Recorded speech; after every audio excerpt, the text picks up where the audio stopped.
Hi, I'm Colin, a runner and hiker from the Scottish Highlands. Earlier this year I ran my first half marathon in 1:29:40. I followed Ben Park's half marathon training plan in the lead up to the race. Today I'm going to answer the question, is it any good? So sit back, relax, and let's get this review done. Ben Parks is a 2:25 marathoner and running YouTuber who sells training plans on his website, benparks.com. I'm going to walk you through the sign-up process for one of Ben's plans. I knew I was targeting the half marathon distance, so the first thing I had to choose was which plan to sign up for. There are 5 different levels ranging from beginner to expert. Technically it was my first half marathon, so according to the chart I should have signed up for level 1. But it's a target time of 2 to 2.5 hours and I knew I could run faster than that. I was really unsure whether to go for level 3, which has a target finish time of between 1:35 and 1:45, or level 4, which is for a 1:25 to 1:35 finish. I went for level 4 because I really wanted that sub 90 time, but I wasn't sure if I'd made the right choice. This page is fairly busy, but it does a good job of explaining what you're going to get. There are some reviews from people who have done the plan, which is a nice touch. Before you buy, you have to choose between plan only or plan plus strength routine. I'm a big fan of strength training, so I added that on. It's only £2 more. Speaking of price, these plans are really cheap. It's £7 for the basic plan or £9 if you add on the strength plan.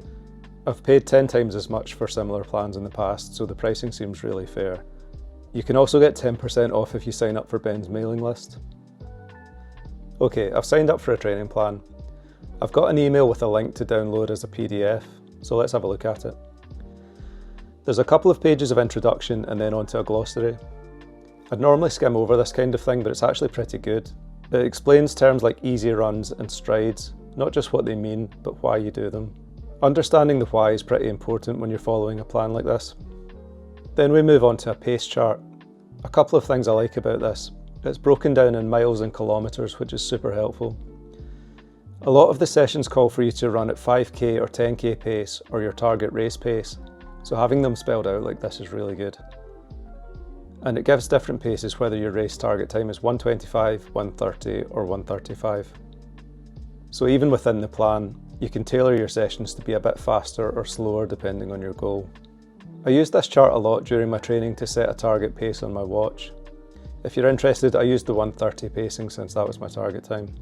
The strength training section starts with a page of instructions, then a warm-up routine, 3 strength routines of 20 minutes each and a cool down. It uses these simple diagrams to illustrate the exercises. These are all bodyweight exercises that can be done at home without any extra equipment. Then we move on to the plan itself. It's a 12-week block that's broken down into 4 phases. You've got a 3-week prep phase where you're starting to build a solid base. Week 4 is a recovery week where the mileage drops briefly before the build phase in weeks 5, 6 and 7. The build phase tops out at 50 miles a week before another recovery week of 40 miles. Then you move into a peak phase of 2 weeks where you'll be running up to 54 miles a week.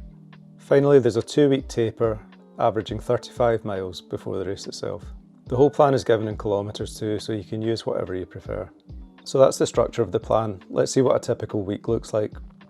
You're going to be running 5 days a week on a lighter week and 6 days a week on the more intense blocks. At least 1 day a week is set aside as a rest day with no strength training or runs. There are no double run days, but sometimes you'll have a run and strength training on the same day. Typically, you've got 2 big sessions a week. The first one is a midweek speed session. Let's have a look at this example from the build phase in week 7. It starts with a 15-minute warm-up at easy pace, followed by 4 blocks of 5 minutes at 10k pace with 2 minutes of walking in between. Then you do 4 blocks of 2 minutes at 5k pace with a minute walk in between, and you finish with a 10-minute cool down at easy pace. Remember that pace chart we talked about earlier? That came in really handy for these speed sessions. I really liked these midweek sessions for getting used to running at an intense pace. Some of the sessions are pretty complicated in their structure. I found it really important to program them into my watch and set all the timings and pace targets. That way during the run I just had to follow the prompts on my watch and focus on running a good session. The other big session in the week is the long run. They're programmed in at the weekend and can be anything from 10 miles to 16 miles. As early as week 2, Ben starts adding some race pace miles into the long run. I found that really important to get used to what it felt like to run at race pace. The rest of the sessions in an average week are run as easy miles, typically 6 to 8 miles at a time. So what was it like following this plan? I've made a separate video about my training block and all the ups and downs I went through. I'll do a quick summary of my thoughts here. First of all, this is a tough training plan. It was definitely a step up from what I've done before. It was more miles, more runs, more intensity, and it took my body a while to adapt. I developed a knee problem early on, but thankfully I was able to manage it with physio and extra strength training. I had to bring in some cross training too while my knee healed. Overall though, I really enjoyed following the plan. The easy miles really helped build my base and normalise getting out almost every day. There's definitely some monotony in running the same routes around your house every day, but the consistency and repetition are so key to be ready for race day. I found the speed sessions really satisfying, especially when you nail it. They gave me a psychological boost as much as a physical one. It made me feel like I could do it. The long runs with blocks of half marathon pace were the hardest sessions for me, but they really helped me prepare for the race. By the end of the plan, running at target race pace almost felt comfortable, which it definitely wasn't at first. So in conclusion, I'll start with the bad. For me, the strength training's not enough. It's an optional add-on and I reckon you can probably skip it. There are lots of videos on YouTube with strength routines for runners that are just as good. In fact, Ben has got quite a few. There's nothing wrong with the strength routines in this plan exactly. If you don't do any strength training as a runner, they'll definitely be a step up. But I was doing extra strength training during the plan and I still had muscle problems. The next bad point is there's no app. You get a PDF which can be quite hard to use on a mobile device. And you have to manually keep track of what you've done or if you need to move sessions around. For the price though, it's probably unrealistic to expect an app. Next, I found it quite tough to choose the right level as someone who's running a half marathon for the first time but didn't want to start at the beginner level. A bit more guidance on choosing a target race pace would have helped a lot. And finally, this is a generic plan, so it can only go so far.